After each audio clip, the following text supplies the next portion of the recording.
Welcome to the best JavaScript course in the whole universe. So let's start the rocket. What is JavaScript?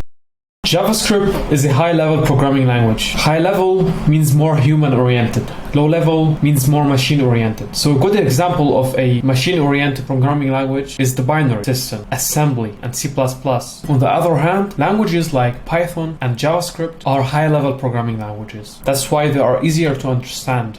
JavaScript is the most popular language in 2023 according to GitHub. But also according to Stack Overflow, JavaScript has the most popularity among the other programming languages.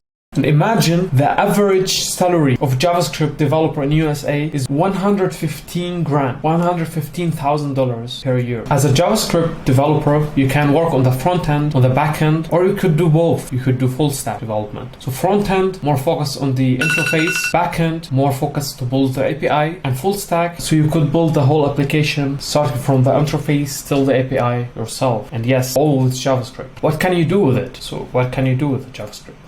It used to be back then just for adding some interactivity and dynamic functionality to the website. Although with a lot of efforts and contributions from big companies like Google and Facebook, with the best contribution from Google, Angular in September 2016, Angular is the JavaScript framework, and the same from Facebook in 2013, which is the React library. These contributions made it possible with JavaScript to build web and mobile applications, to use it as a command line tool, real-time applications, and even to develop games. Yes. So where does JavaScript code run? JavaScript code used to run originally just on browsers. So inside of each browser, there is something called JS engine. For example, in Firefox, the JS engine is SpiderMonkey. In Chrome, it's V8 engine. Till this guy, this dude here, Randall, came and he just took a look at V8 and he thought, oh man, let me just write a C++ program where I can put the V8 JavaScript engine, and that turned out to be Node.js later. So yeah, Randall has accomplished something huge, letting us developers to have a JavaScript engine and use it locally on our desktops. And by that, I hope you liked the video. Smash the subscribe button so you watch the entire course and you be from the 1% developers. Like the video so the algorithm likes us. See you.